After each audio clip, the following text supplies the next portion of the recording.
class. Today we're going to be looking at section 5.4, which is trigonometric functions of real numbers and periodic functions.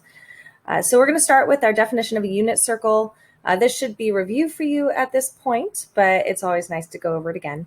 So unit circle is a circle with a radius of 1 and its center at the origin, or the point 0, 0. The equation of the circle is x squared plus y squared equals 1. We don't really need this, but it's nice to connect to our conic sections chapters where we talked about circles.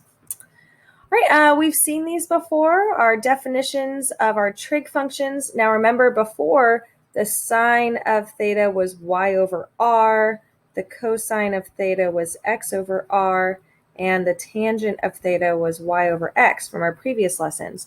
But if I'm in a unit circle, then r is 1, so we end up with a simplified version of our sine and cosine values. Tangent's actually the same, but now we can think of sine being just the y value and cosine being just the x value of the points around the circle.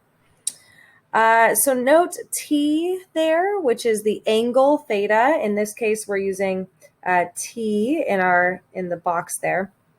T is a real number. And if t as an angle is a real number, like not like a real, not imaginary, but just a regular old number, it means we're going to be using radians when we define trig functions in terms of our unit circle. So recall, circumference of our circle is 2 pi r. And if our radius is 1 for the unit circle, then the circumference of our unit circle is 2 pi. So this just reminds you that all the way around the circle is going to give us 2 pi radians. Circumference versus arc length versus angle measure versus a point on the circle. So they're all connected. Here's like 2 examples to kind of show you what's going on here. So this here would be, once it loads, this is the arc length, and this is the angle. This here is a point on the circle, and from that point, we have 2 y values because the radius is 1. We have two cosine values. The cosine of our angle pi over 2, and the sine, the sine of pi over 2 is the y value. So there's a lot of information we can get from these circles.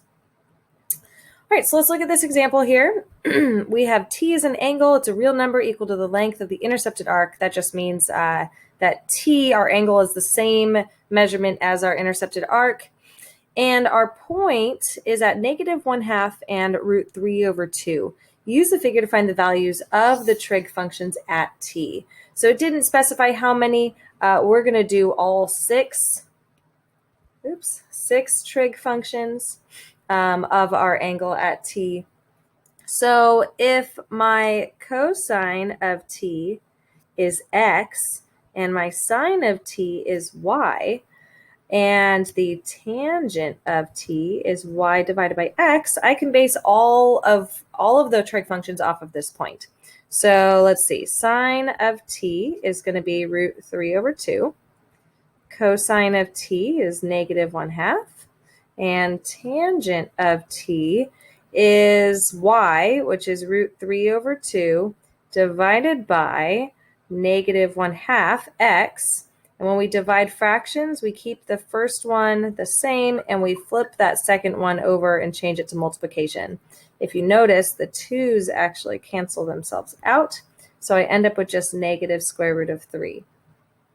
Then I can find the reciprocal functions, the cosecant of t, the secant of t, and the cotangent of t. So if the sine is root 3 over 2, then the cosecant is 2 over root 3. We want to rationalize that. So I get 2 root 3 over 3. Secant is the opposite, or the reciprocal of the cosine. We get -2 over 1. And then the cotangent, I get -1 over root 3, which will rationalize negative root 3 over 3. If you don't know how I'm doing this rationalizing thing, you can check out a couple of my previous videos for trig functions. Okay, so here we have our quadrantial angles, and we need to find the sine, cosine, and tangent of each one of these. So the first thing that we can do, just to kind of remind ourselves what these are, is draw a picture over here. This is our 0. Here we have pi over 2. Here we have pi, 3 pi over 2, and then back to 2 pi, all in radians. I'm not really going to use degrees right now. We're just going to go with radians, try to get used to those. And then if my radius is 1, which we're going to assume it is because it says a unit circle, then this point is the point 1, 0. Here I have 0, 1. Here I have negative 1, 0, and 0, negative 1. And again, remember the x value is the sine, the y value of the cosine, and the tangent is y divided by x. So at pi over 2, our sine is 1, because at pi over 2 here, the y value is 1. The cosine at pi over 2 is 0, and the tangent, y divided by x, ends up being undefined because we can't divide by 0. At pi, our sine is 0, cosine is negative 1, and 0 divided by negative 1 is 0, so the tangent of pi is 0. At 3 pi over 2, we have a sine of negative 1, cosine, the x value is 0, tangent, we have y divided by x, so again, 0 is on the bottom, which makes that undefined. And then, whoops, I forgot to change. I have some typos there. Sine, cosine, tangent. Sine of 2 pi, which is the same as the 0 angle, is, is 0. Cosine, the x value is 1, and tangent 0 over 1 is 0. Now, these angles are super important that you understand when we start to graph sine and cosine. And we're going to see that happen, I think, in the next lesson. Recall around our circles, we also have angles, multiples of pi over 6, pi over 3, and pi over 4. So pi over 6 is 30 degrees, pi over 3 is 60 degrees, and pi over 4 is 45 degrees. So we can use those special triangles from our previous lessons to find our sine, cosine, tangents of those angles there. Let's shift gears a little bit and talk about domain and range of sine and cosine functions. So cosine, and this gets a little confusing, the domain, if we think about the fact that I have y equals the cosine of t, y equals the sine of t, the t values are our domain values. And then the y values are the range values. Just like in any function, the input is our domain, the output is our range. So in this case, the domain, our t values, are the angle measures. And we can use any angles we want. We can go from 0 to 360 degrees. If we're doing radians, we can go from 0 to 2 pi, but I can keep going. I can go between 2 pi. I can go around my circle for 2 pi. I could go around again for up to 4 pi. I could keep going around. I could make this forever and ever. I can do as many revolutions as I want. We could also do negative angles, right? If we go this direction, I've got negative angles here. So I can have any positive, any negative angles I want. Domain of these functions is just going to be all real numbers, negative infinity to infinity, because I can use any angles I want. Now the range values get a little tricky. So in this case, the range values of the cosine are the y values, which represent the x values of the points on the circle. So remember, cosine are the x values. So even though it says range, we are actually going to use the x values of the points of the circle. So x, if we think about as we go around this circle, the x values are going to bounce in between -1 and +1, and they're just going to keep going between -1 and +1. So my range is going to go from -1 to +1.